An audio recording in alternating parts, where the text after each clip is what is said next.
will start our panel discussion. Just okay.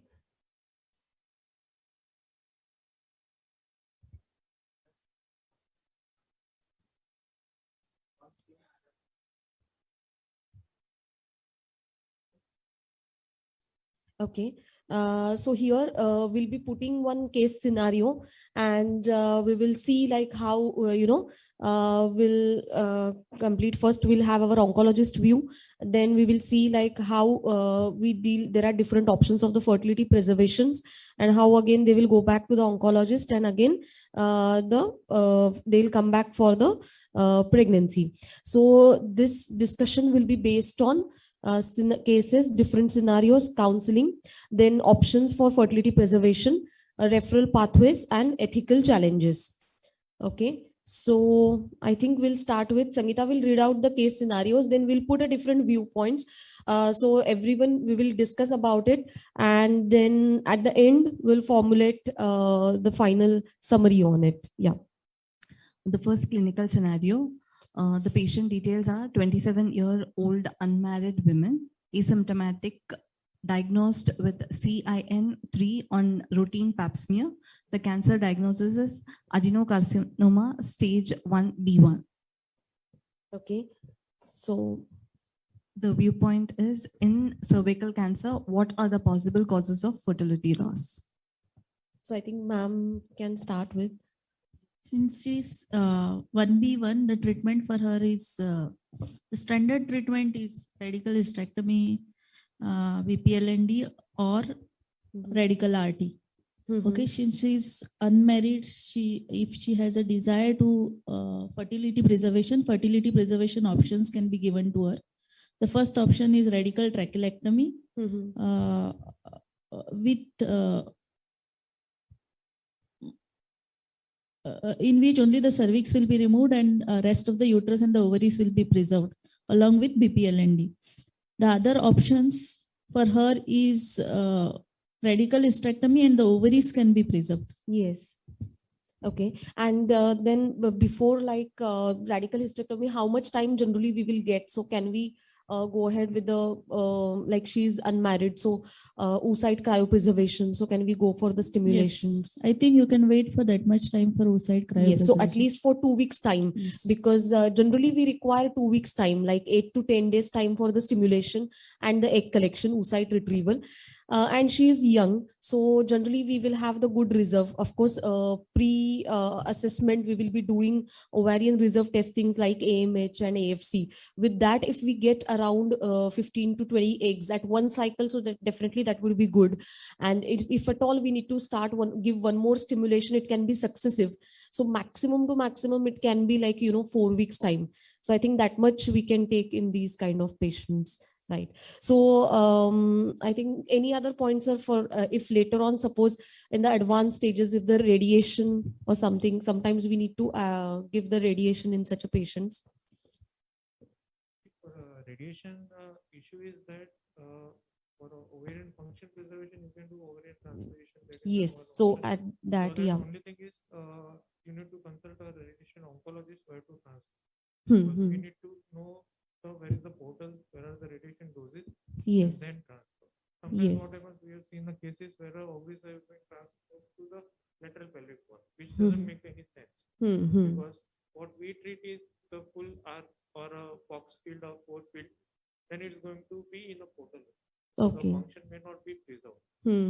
Second issue is after a pelvic radiation, even the normal pregnancy becomes a problem. Yes. Even if you preserve a ova and you transplant embryo into the uterus, yes, that uterus may not carry till the 9 months. Correct. Because there is a lot of fibrosis, the endometrium is not stimulated even with the hormones. So that is also an issue in a radiated pelvis. Correct, sir. So if the patient is desired for a fertility preservation, then better is to go for a oncologically safe fertility preserving surgery rather than going for a radiation. Correct. Yes, sir. So yeah, in that was rightly said, because it has the thin endometrium issues as well as the miscarriages, then preterm and everything. I mean, then later on, certain these patients require a gestational carrier, that is the surrogacy. So nowadays, as you must be aware, like now ART Act has been started. It was initially guideline. Now this December 2021, it was ART Act, and with that now there is only a altruistic surrogacy. So we can't go ahead with the commercial surrogacy. And so it is again very difficult for the patients that someone known relative only carrying the pregnancy without any remunerations and all.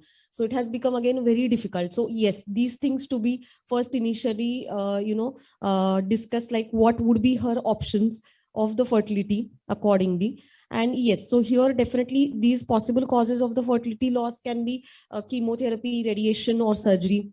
And as madam has already said about the fertility sparing surgery, that is radical trachelectomy is the better option, and then she can go for the childbearing later on. And what are the options? Yes, so these are the different options because she is unmarried. So mainly we will consider the oocyte cryopreservation. So only thing, just to mention here few things. So the cervical tumors, when it is larger than 2 centimeter, of course there's an increased risk of the lymph node involvement, and the cervical margins must be free of neoplasia to perform fertility sparing surgeries. And until the stage 1B1, it is possible to perform radical laparoscopic trachelectomy with lymphadenectomy. And if the cancer has spread to the tissues next to the uterus, then whatever radiation or chemotherapy is recommended. But as we know that we need to think it twice before going for the radiation in such a patient, considering her future fertility. And definitely this is the options like oocyte, embryo, or ovarian tissue cryopreservations and transposition. And if suppose the radiation in any case, then we need to think about the surrogacy or even the uterus transplant. But again, uterus transplant is also investigational, I mean experimental. It is not yet a routine therapy. So yes, so basically in such a patients, so it is again a team approach for these things, and to decide what kind of the, according to the disease, and what kind of the therapy we can give to such a patients. Then we'll move on to the next scenario. I think on.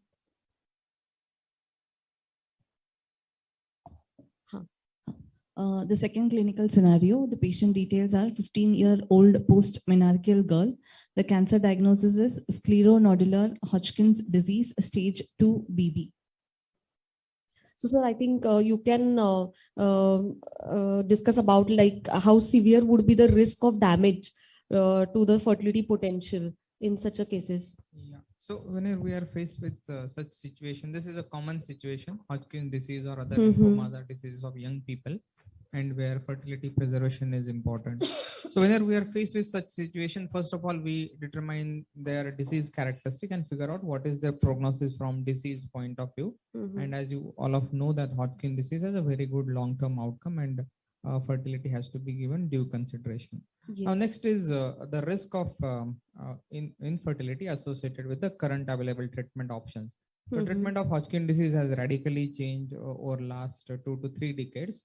And whatever data we have about infertility, it is lagging roughly a decade. So the current infertility outcomes described are with the treatment which was given in the maybe 2000 to 2010 period. So definitely that is not applicable, but the risk is we have a rough idea how it is. Definitely looking at her stage, so she becomes stage 2B, is typical intermediate risk disease. And we have 2 options for this patient. One is to treat her with combined modality treatment with abbreviated chemotherapy and abbreviated radiation. Most of the time the disease would be in the mediastinum, and you have issues with radiation to heart and lungs and breast, etc. You want to avoid that. And you might want to use chemotherapy only approach. But when you do such chemotherapy only approach, you tend to give more cycles, and cumulative doses of drug tend to be definitely higher. So here you are trending towards more chemotherapy, and you are going to increase the risk of infertility in her case. Yes. If you use combined modality treatment, you are increasing the risk of local complication probably in the chest, etc. So you have to factor into. Most of the time, these people with the current ABOD regimen have very little or no risk of infertility. provided they don't fail. So roughly Okay. 15-20% of these people will fail this treatment. They require salvage and subsequent transplant. And in that case, the fertility is definitely compromised. So you have to make them aware about this risk with different treatment options and choose. And all such patient, we send them for counseling. And in certain situation where you require escalated chemotherapy approaches, we tend to counsel them for preservation options. Yes, sir. So mainly, generally here also, do we get that time of 2 to 3 weeks usually? Yes, so Hodgkin disease Generally, is yes. very indolent disease. You Mhm. definitely can Get that get time. that time. Okay. Yeah. So here, as because she is a post-menarchal, so then we still have an option of the oocyte cryopreservation or again ovarian tissue cryopreservation. But because as that is the thing that tissue cryopreservations generally those are under IRB protocol. It requires IRB protocol, so that's why so oocyte cryopreservations would be preferred. And as we know that 2 to 3 weeks time will be there. But generally, sometimes here in the hematological malignancies, even because of the extreme catabolic state and all, ovarian reserve markers can be low from the beginning. Actually, that is one of the very practical problem with us. If the AMH or the antral follicle count is less, then definitely the retrieval at one setting would be less. And as we know that, as Sangeeta had said, because oocyte has a larger water content, when the thawing rate of the oocyte is little less as compared to the embryos, so definitely we would like to get the more like oocytes like 15 to 20 at least to get the good chance later on. So definitely both the options can be considered, but because she's 15 years, so here most importantly it is involving the parents, the consent of the child as well as the parent. Both of them should understand. And because here one more thing is the to discuss about the transvaginal approach for the oocyte retrieval as well as the monitoring. So we may not, I mean, it may not be acceptable, so that we need to, discuss these things about the patients. And other approaches like abdominal, perurethral or transvaginal approach or the laparoscopic approach can be considered in these patients. Fine. So we'll move on to the next scenario. So basically, this is the open-ended question. What are the challenges in dealing with pediatric cancer population? So I think Nikhil sir also can comment on this, because you also comment so many pediatric populations and also hematological. So I think we'll take a viewpoint from all of you, because everyone deals with that. For pediatric patients, the main problem is for a Wilms tumor and your RMS, and especially in the pelvic RMS, the ovarian and the paratesticular RMS, in which we again radiate the pelvis. Yes. The issue is not with any other radiation in the head, neck, or a chest area, because the ovaries or a testis will receive very scattered dose of radiation that may not be significant to cause the infertility. Yes. The issue is only with the pelvic malignancies or a pelvic or a abdominal radiation, Yes. which can cause the issues of infertility. Mhm. The main issue is the chemotherapy, because this child needs a lot of chemotherapy, and that Yeah, chemo long term. Yeah. So definitely most of these malignancies are highly curable with and most of them require very intense chemotherapy, and mainly alkylators and anthracyclines are routine use. So definitely, depending upon the protocol, their infertility risk probably is on the higher side. I think we have issues in terms of our ability to, because most of them would be pre-pubertal, so we'll not be Yes, able to retry. understand. And I think the available options seems to be experimental as of now. So that's another issue.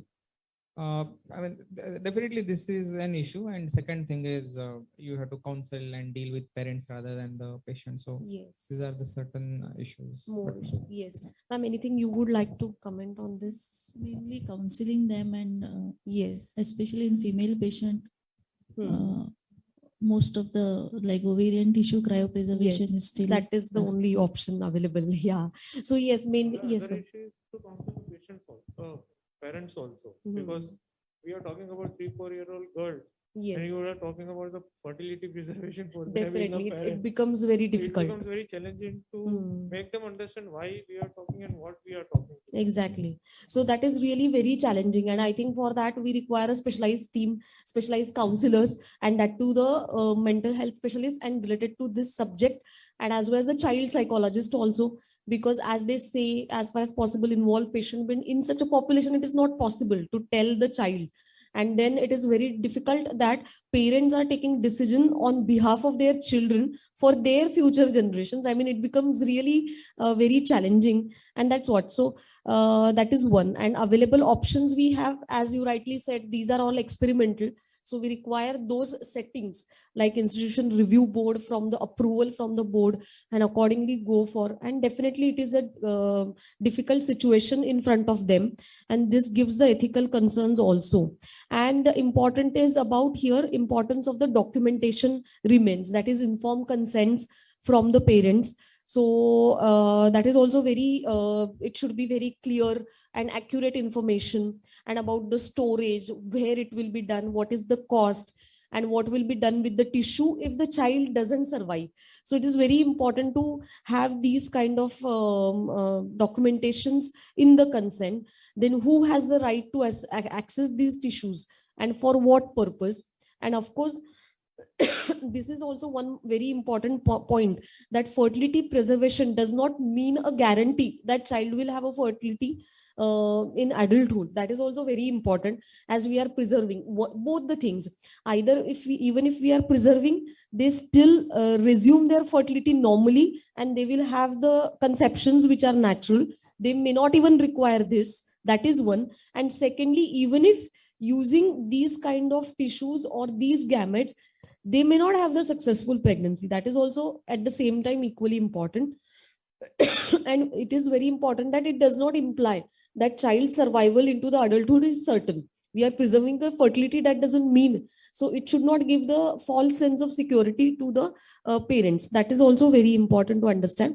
And whenever the children are little old enough to understand, once we counsel them with the help of the counselor, then there is something called as assent of the child.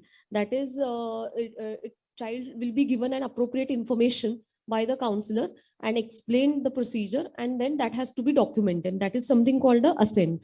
So that is important.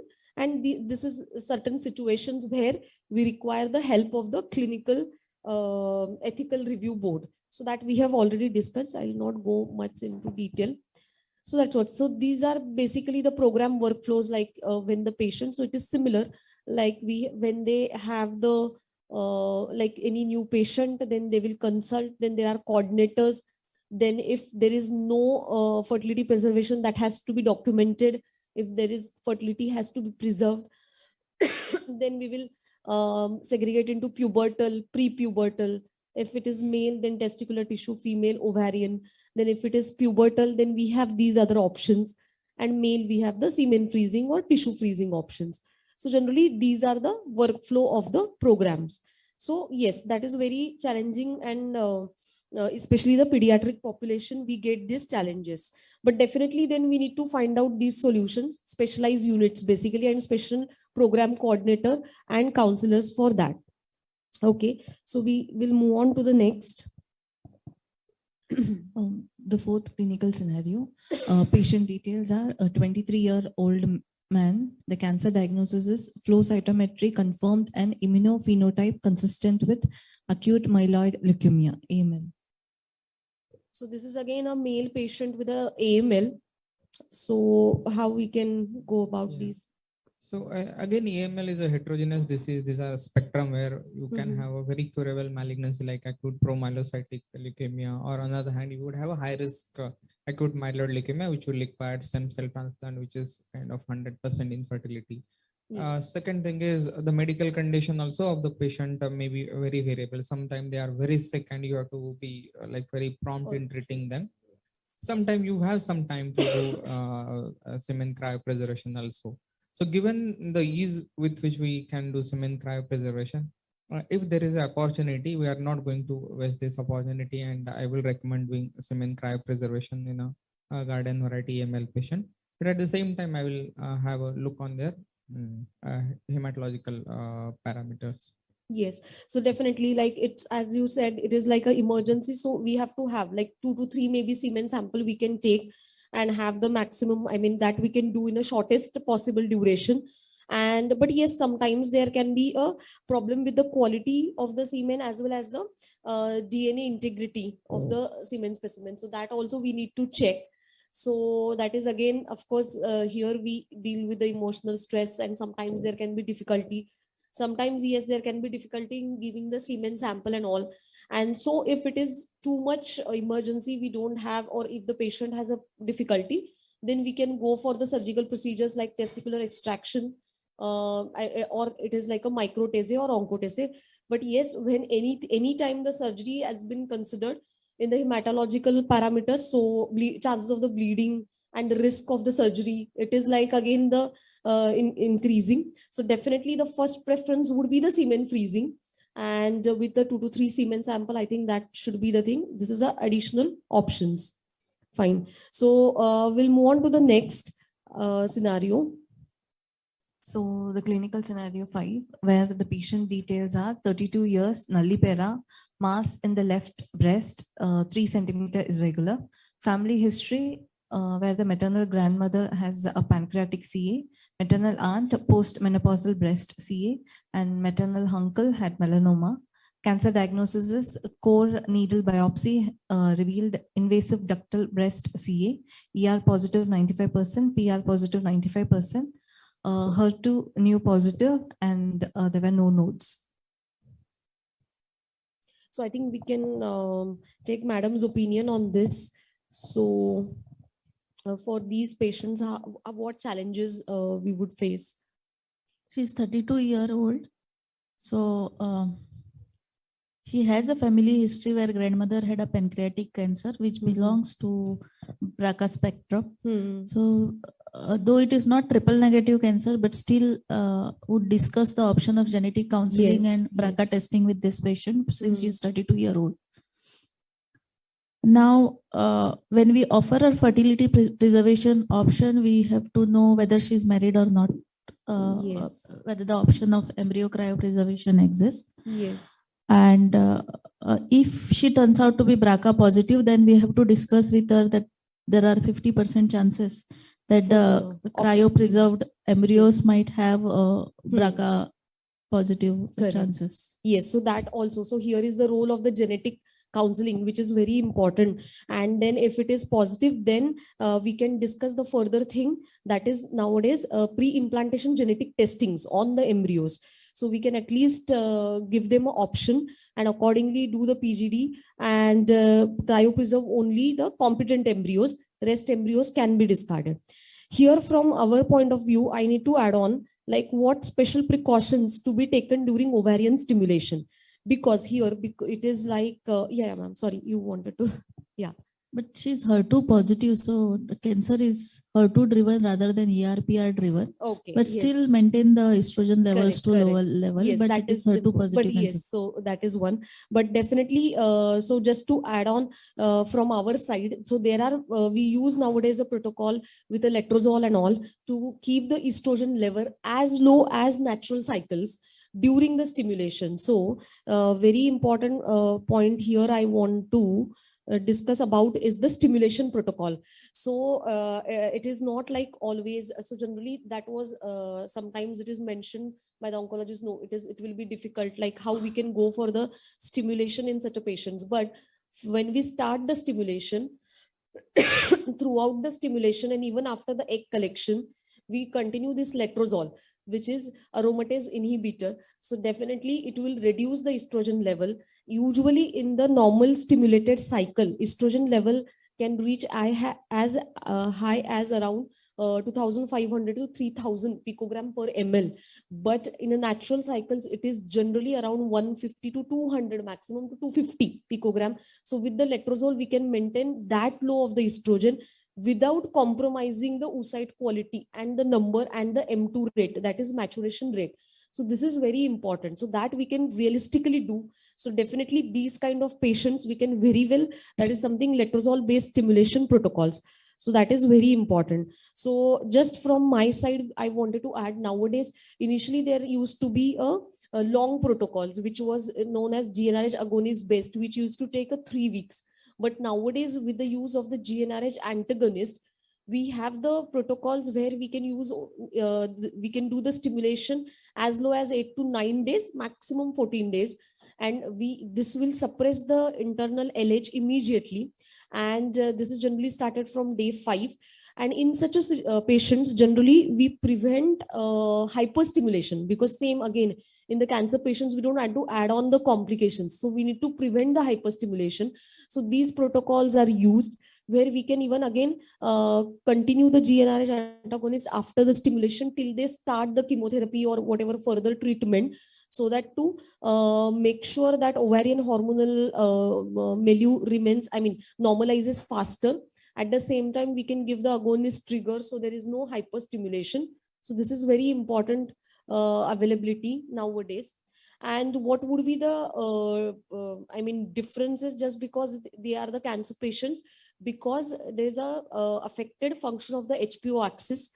So there is a decline in the fertility, of course, because of the malnutrition, catabolic state, raised stress hormones. There is a reduced response to the stimulation. So we might require the higher dosages. And as ma'am said, if there is a BRCA mutations and all, oocytes are prone to DNA damage. So these are our basically challenges. So, but still we have these kind of the protocols. And as in females, we have different this, like if there is a, we have like in vivo, we can do like mature oocytes, embryo freezing, then it can lead to live birth, or we can do the tissue cryopreservations. And later on, we can do either a transplantation or in vitro maturation and then make the embryos. So these are the different options. So in such a case, important was to offer a genetic counseling and offer a PGD. And of course, because if this patient is on the therapy like trastuzumab or pertuzumab, so definitely they are contraindicated in pregnancies. So contraception to be discussed in these patients. And we have to give little time further, like around minimum 6 to 7 months time for delaying the pregnancy. So that is very important for these kind of patients. So we'll move on to the next scenario. The patient details are 29-year-old married female, repeated episodes of chest pain and shortness of breath, HRCT suggestive of 6.6 into 5 centimeter anterior mediastinal mass. The cancer diagnosis is primary mediastinal B-cell lymphoma. Okay. So, sir, in how much time can be offered in such a case for fertility preservation? So how urgency is there for the cancer treatment, because she has a big mass also and repetitive episodes of chest pain and correct. So this is a higher grade than the Hodgkin disease. This has tendency to have rapid proliferation. And also you can have some unexpected complications like SVC thrombosis, embolism. Sometimes they become breathless. So usually in such patient, you will not have much of time to do. But once in a while, you can have a patient who just present with cough. You have some nodes around trachea, and in such cases, you probably can wait. Okay. I think second important issue for this person would be that this disease, its treatment has changed in last I think 6-7 years. We have moved from R-CHOP to a R-epoch based protocol. With this, the cure rates have become very high. Okay. But at the same time, this R-epoch protocol doesn't cause that much of infertility. Okay. So we also have to take into consideration the risk which is minimal here, and in terms of infertility and the risk of deterioration and complications. So based on this, probably individual patient you would be able to give decide. the options. Yeah, yeah, so maybe we can give options because she's married, so maybe embryo cryopreservations and all, and that maybe 2 weeks, 3 weeks time that can be. But so here maybe because it's a mediastinal mass, so because we have to undergo the anesthesia for the oocyte, egg collection and all, again there will be a problem. So most of our patient in like patient, they present in a very bad shape. They are already breathless. They have SVC syndrome by the time. So most of the time it would not be feasible in our practice, in my opinion. Correct. But if it is feasible, then maybe you can consider. And Yes. definitely this is not without risk. They have Hmm. other complications, sometimes tumor lysis, etc. So Exactly. So case to case basis, we need to decide like Yeah. what could be done. Yes. So yeah. So here then from our point of view, I just wanted to add, because yes, one is we need to assess how one is the risk to the infertility, as you said, available protocols. If it is a lower risk, then which kind of the treatment, I mean, fertility preservation option to be offered. And secondly, if we have the time to go for the stimulation, then we need not wait for the conventional ones, like to get the periods and start on day 2, day 3 of the periods. So there is something called as nowadays random start approach. So anytime in the menstrual cycle, anytime patient visits, the same day we can start the stimulation. So nowadays those kind of the protocols we are using, and that is called as a late follicular phase, then luteal phase protocol. So I'll not go into details of the hormones, but nowadays there is a in the recent research, like in the ovary, there are waves of the follicular development. So we don't have to wait for the menstrual cycle day 2, day 3 as a conventional to start. So every time at any given point of time, there will be few follicles which are already ready in that phase of the development, which we can pick up. So based on this theory, at any day we can actually start the stimulation. So it can be late follicular phase with a different hormonal approach, luteal phase start. So we can use such a kind of stimulation protocols in such a scenario, and of course depending upon the urgency. So and as we discuss, other risk factors to be considered. Okay, so we'll move on to the next case. Here, the patient details are 32 years old, para 1, live 1, 5-year-old child with a history of right salpingo-oophorectomy for stage 1A borderline ovarian tumor. The current diagnosis is left adnexal mass. Okay, so one question here is, in this case, is it worthwhile to refer her for a fertility preservation consultation, as she has already having one kid?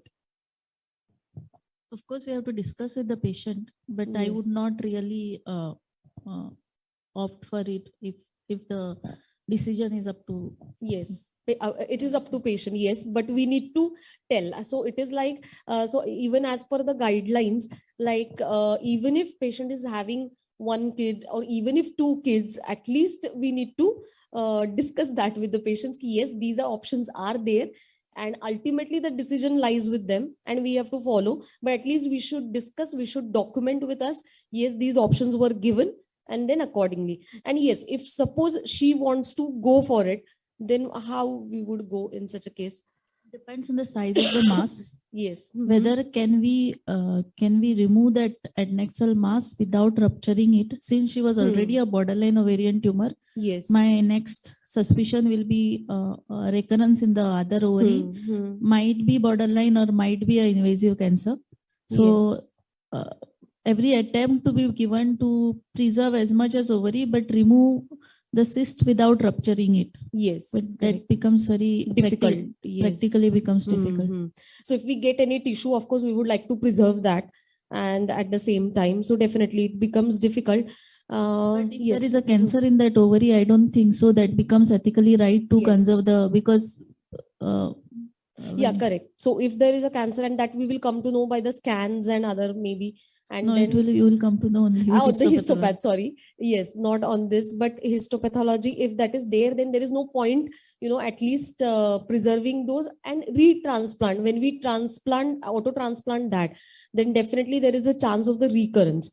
So definitely, but because it was a borderline, so we don't know what it would be. But definitely, so 10% ovarian cancers are diagnosed, yes, below the age of 40, and borderline ovarian tumors and malignant germ cell tumors, they have the favorable prognosis than the epithelial that we know. So definitely these fertility sparing surgeries like unilateral cystectomy or unilateral salpingo-oophorectomy, as that was done in her case prior, so that was there. But some patients have like 46%, around 45-46% will have the spontaneous pregnancy, and later on, generally when she completes the family, we can complete the surgery.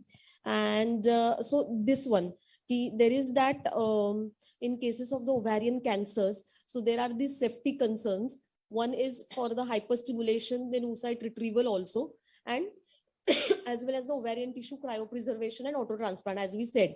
And it is not ethically right also, if the cancerous tissue is present, then we cannot utilize it.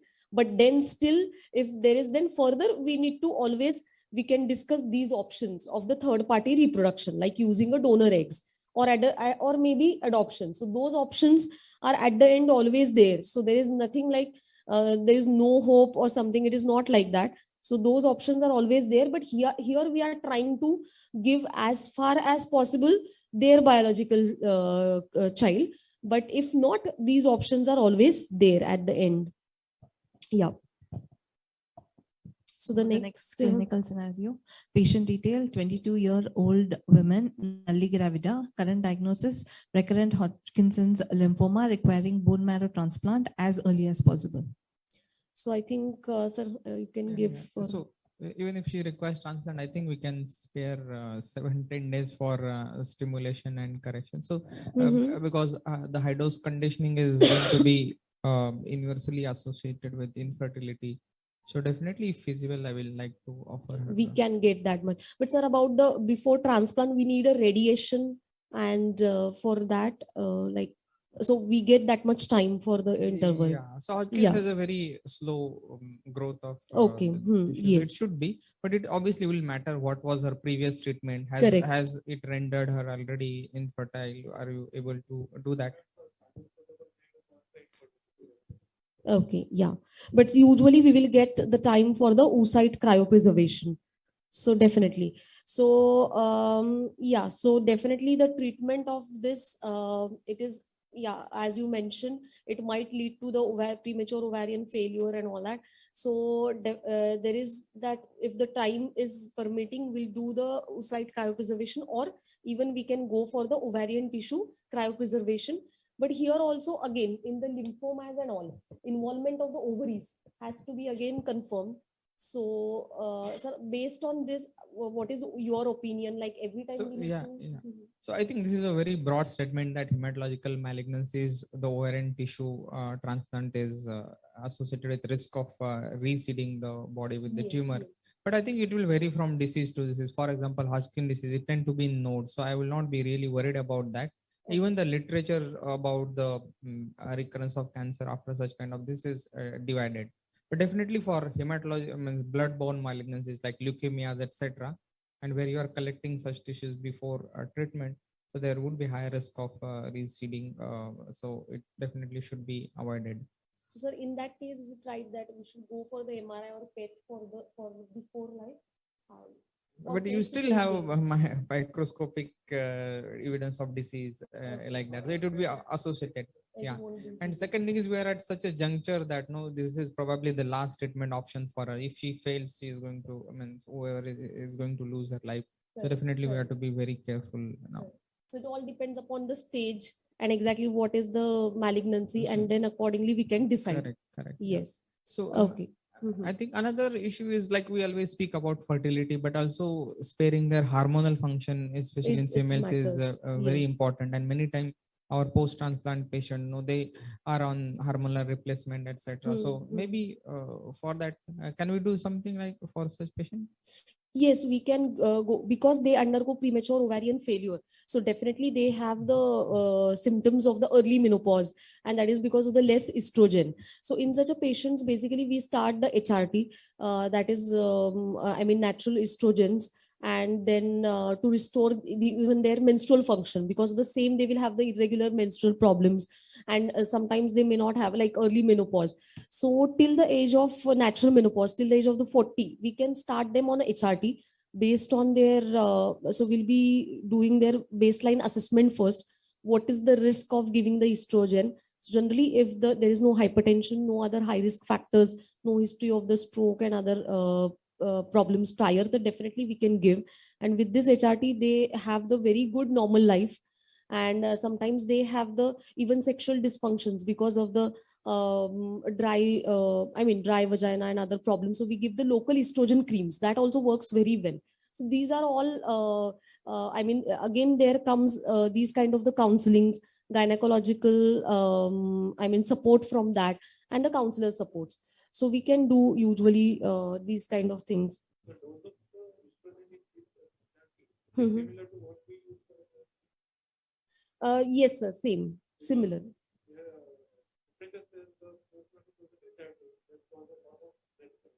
Yes, yes, it causes lot of breast cancer. Because if the content is the high, then the OCP is not possible because of the low estrogen content. Yes, yes. So generally HRT has the high estrogen content. So we can use even the low dose estrogen, low dose OC pills also in such a patients, because these are generally young patients.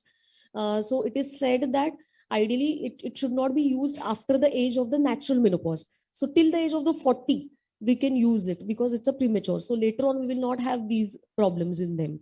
So definitely we can use that. Okay. Next is, what are the challenges in survivorship when the fertility preservation options were not offered during cancer treatment? So I think ma'am can give a light on this. Like, so still sometimes the fertility preservation options were not given, or maybe not available. So sometimes if the patient do come to you and later on, because you deal with the gynecological malignancies also, so do they have the regrets, or how, you think Most like, of do the they- times now the trend is changing. The oncologists are discussing the fertility preservation options with them. Mhm, But some of the times even the oncologists are not aware of the, mhm. either not aware or they don't have time. Options, or maybe the Yes, available options are not there, like to refer to So whom, where. patients do come with it. Mhm. A very few patients have a regret. Yeah. Even the patients, for them, surviving from the cancer is the main target. Yes. So I don't see so much, but they are not initially also counseled. Only a few patients do ask for it. Mhm. To be very frank, most of the patients themselves say we want adoption. Maybe, yes. The point discussed is if they themselves don't survive, or the risk of malignancy coming back is higher, Yes. then we would rather go for an adoption. I think that is a good enough option for this some of the patient instead of taking Yes. risk. But Yes.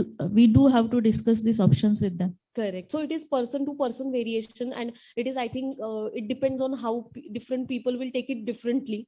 And yes, because some people might say directly adoption is a fine, but nowadays even practically that has become difficult because of the central adoption laws. Again, we are facing difficulty there, because for our also a lot of patients, when they don't conceive and even the surrogacy at stake, so they have again the long waiting time there and centralized process. So that is also one challenging thing. But definitely yes, these nowadays these scenarios are little less, and we want to make it to the zero. So at least our each and every patient has been given the option, so that later on they will not have the regret.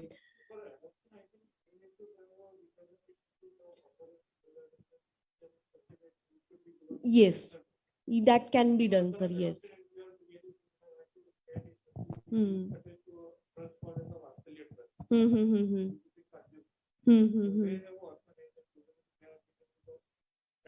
Yes, sir.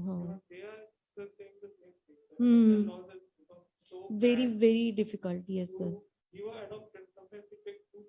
Yes, sir. Same. Very difficult, because even so we face those problems, because those repetitive IVF failures, and even nowadays when the surrogacy is not there, it's altruistic, very difficult. So they are not even, they have registered 2 to 3 years back, still they are not getting this thing. So maybe we can have the consideration. And again, there is the age limit, like age less than 50 years, and combination of the both age. They have some limit for that, where again there is a problem. Another So- thing is that when the surrogacy law has come, I think some consideration should have been given to the cancer patient, because it is Exactly. Yes. Because at for least them- when we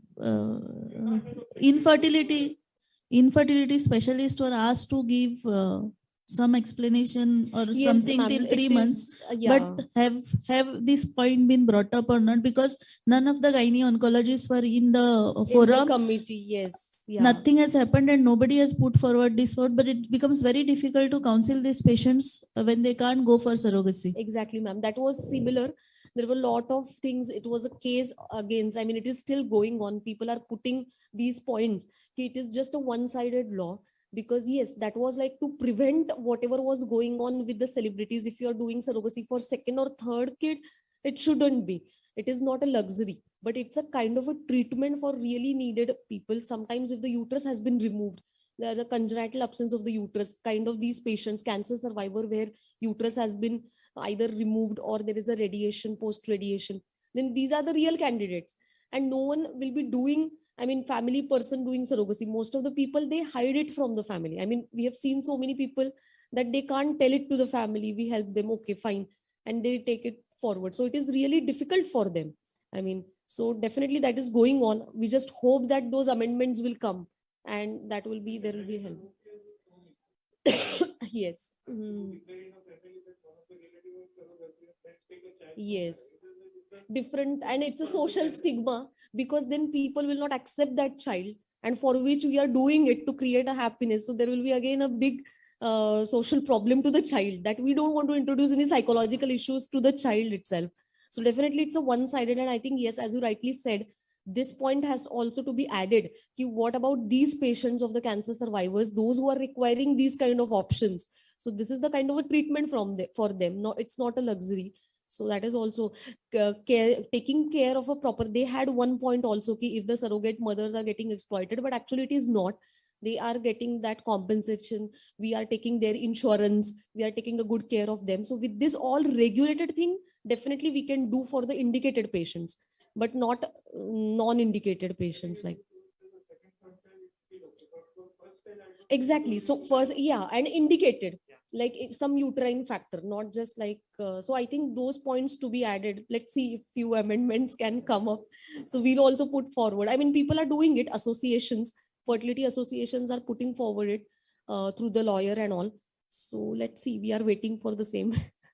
So yes, the last, we'll just discuss a few last points, where again, one thing we wanted to discuss about the financial consideration. So this we have discussed, like fertility preservation to all. So there is irrespective of anything. And then one is this financial consideration. What about the insurance cover? Still, we don't have the insurance cover for these kind of the, like, especially the fertility preservation. So because it is still, fertility is not considered as a, even in a routine insurance, health insurance, it is not covered. And even in the cancer patients, it is not considered as a loss because of the cancer treatment. So still this is not covered. So we can, think about, or either developing some kind of, with the NGOs, some funds, some trust where they can provide funds. And literally speaking, actually cost wise, for the male, it is not very costly. It's hardly like, 10,000 for a year semen sample preservation, say 3 to 4 samples, and 5,000 we can have the per year, what you can say, renewals. And for the female, for the stimulation purpose, and that making embryos and all that, maybe as it can be as low as 85,000 to 90,000 for that first cycle cost and 1 year preservation.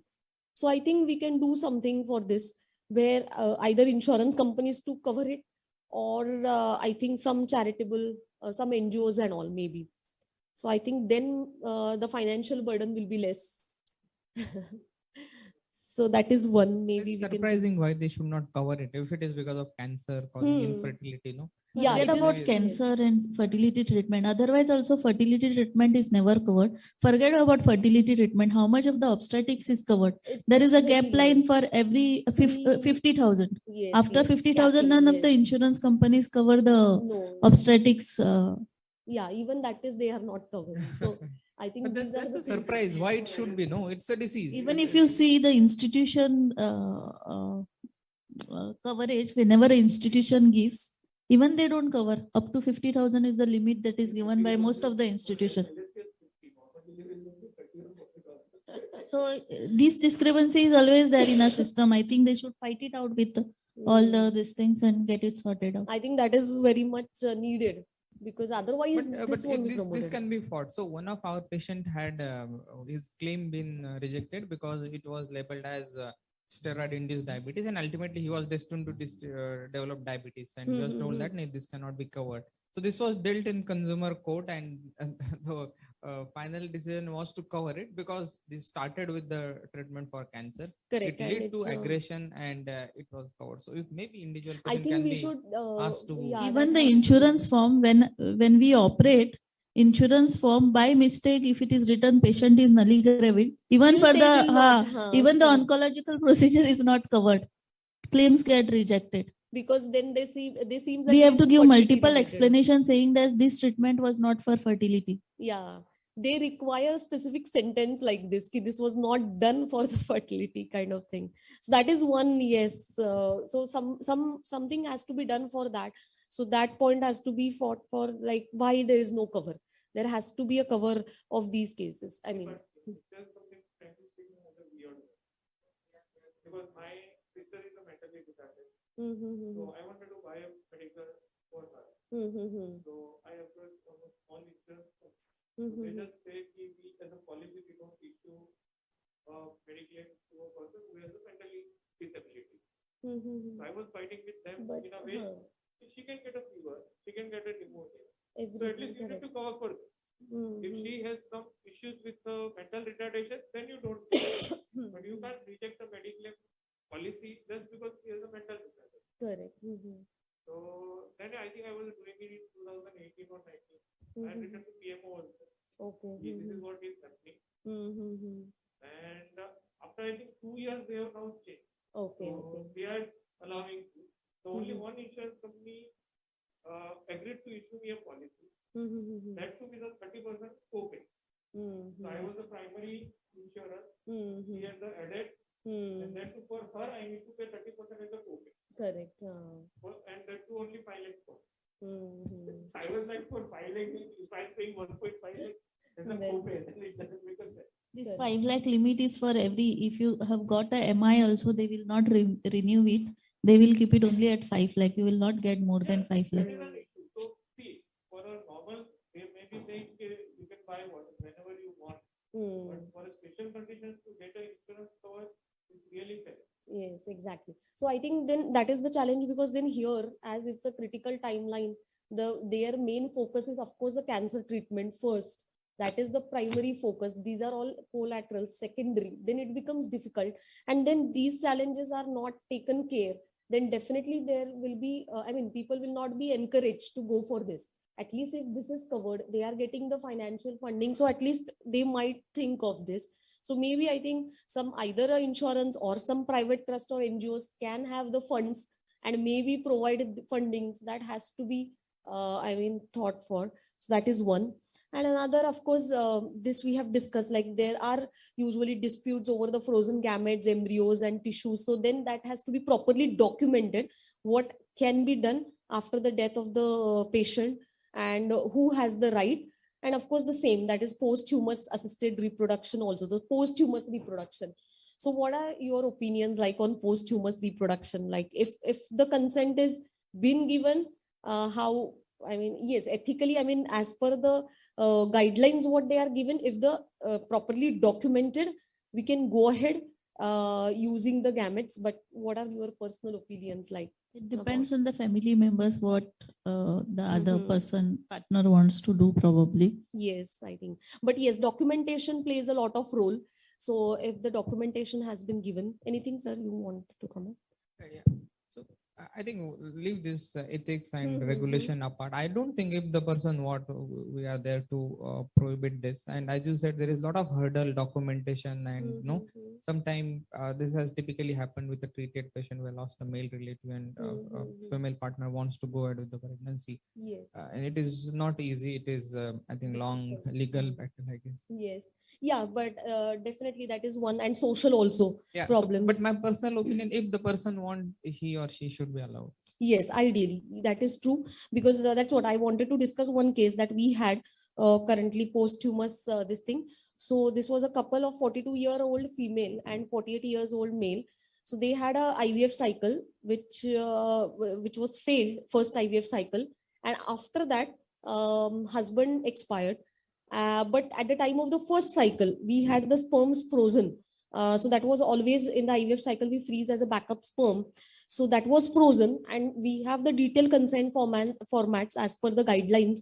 And it was mentioned that after the death, spouse can use the gametes. So that was all properly mentioned, signed. And maybe after like 2-3 months of this, when the female, I mean, she came wife and she requested, yes, I want to go ahead. Then actually we had her counseling session 2-3 times, and along with the family members, of course. So she had a lot of support from both the families. And then she showed that interest and we had the documentation. So then she underwent another IVF cycle with those frozen sperm. And now she is like 32 weeks of the pregnancy. So that is ongoing. But yes, that requires a lot of courage and a lot of support also from the social, because again, there is a right about the child and other things also. But yes, in a court of law or whatever the legal things, when we have the documentation, that won't be a problem. So that, yes, sir, anything? I think my experience was not good. The moment that female approached the place where it was frozen, they bounced back. They said this is not allowed. Achha. Okay. In the, Yeah. achha, So I think this needs to be clarified. Clarified, If it is documented and if it is allowed, then Yes. it should be, because no, Yeah, they are lost correct. person, and if you want to get. Yeah. So, and what happens is here, the focus is mainly about the need of the documentation. So obviously, so yes, we can't deny, because reproduction as a joint project, and it needs a properly documented. Most of the time what we see, like even this was, we never expected that this will happen in that couple. So it was a routine case. We go ahead, but that has to be so routine, taking a proper documentation. So even while you are taking one sample freezing, so you have to be so meticulous about ticking all the boxes, taking all the consent. Sometimes patient says, no, what to write this? Oh, how you are taking this? Ki after my death, what I'll do? But still we make sure, no, please mention that. That is mandatory. These fields are, sometimes we have seen some consent forms, nothing has been written, just a signature, then it is not valid. So it has to be written with their handwriting own, this thing mentioned. So we make sure that even while taking a single consent, please fill all those mandatory fields. If they are not understanding, we make them understand ki please you mention, and that was luckily properly mentioned, taken. So I think when we have that, we can definitely go ahead, and at least they'll be completing their dream. So it is nothing like it if we can give them that kind of thing. Yes, it is a legal. No, as such, not guidelines, but proper documentation, consent is needed.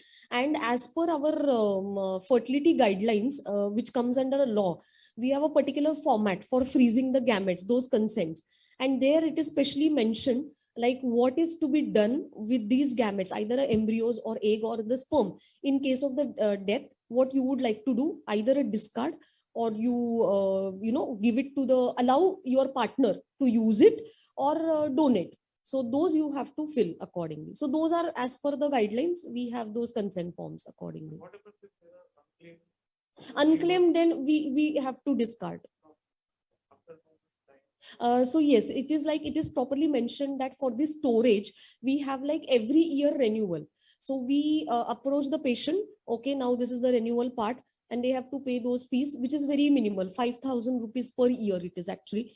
So they will have to renew, and accordingly and it is mentioned like 3 months after there is no contact, like after the renewal period, then definitely we'll be discarding it that way. So one more, we had this in this year only, live birth in the breast cancer survivor. So she is 36-year-old female. She is a doctor by profession. So she's a pathologist, by the way, and she had breast cancer at the age of 26 years. And for her, like unilateral mastectomy and followed by chemotherapy was done. But that was unfortunate in her case. 10 years back, that time, she did not get any option of the fertility preservation. So that was, and then when she started her family, like 10 years later, her AMH, that is the egg reserve marker, was very low. It was 0.5. So she underwent IVF cycle, but it was a miscarriage. So that was a lot of psychological challenges, because by that time she was in the process, she understood that is because of the chemotherapy and all that AMH was less. And then that was a miscarriage. So we had a multiple session of counselings, but later on she accepted the donor eggs. It was a great challenge, but accepting the donor eggs and all. So here again, I mean, in the counseling, then we try to, because of the egg donations or the sperm donations, see, it is still the similar analogy is like any organ donation, right? We do so many drives. like post even we should donate the organs, and kidney transplant, liver transplant happening, all the organ transplants. But for the egg or the sperm, it becomes a ability sense, right? And it becomes a social stigma. So that was thing, like, how can I accept someone's egg? Then what about the genes? What about the intelligence? What about, personality? But then, yes, it has been proven. So genes are required for the structure. Then whatever, intelligence, your behavior ability, that is all the expression of the genes that you will be providing the environment. So all those counselings, required. And then finally she agreed for it. And then again, here people would not want it socially to be known. Yes, it was a donated egg or donated sperm, or sometimes a donated embryos. Then we make a lot of things, like it will be exactly feature matched as compared to the parents' features. Like if it is the egg donor, then mother's feature. If it is the sperm donor, then father's features. Then according to height, skin color, hair color, eye color, those will be matched. Then combinations of the blood group, and then accordingly we'll have the baby. So I'll show you the photo. So this was our baby, exactly matching. So I have not put a parent's picture, of course, because it was not consented. But yes, so this is that baby after this thing. So with the egg donor, but perfectly matched. She was very happy, because otherwise there will be a social problem again, how the baby is looking like to someone else. So these are the challenges. But so we explained them all the process, how we match the donors, how we take the donors, and then finally it was agreeable. And now she's happily having this kid of 6 months. How do you find these donors? Is the eggs of a previously used IVF patients, is it used, or no, you specifically find a specific donor? Because the eggs of the previous IVF, they definitely have some problem. And usually when we are going for the IVF, majority of the times it will be either egg factor or some other problems. So, and they may not donate. So we don't have a consent, like only someone will say. So those are the specific donors which we have to find out. But it is very difficult to have the appropriately matched donors. But yes, we try to do that, because that is then the complete work or complete happiness will be providing.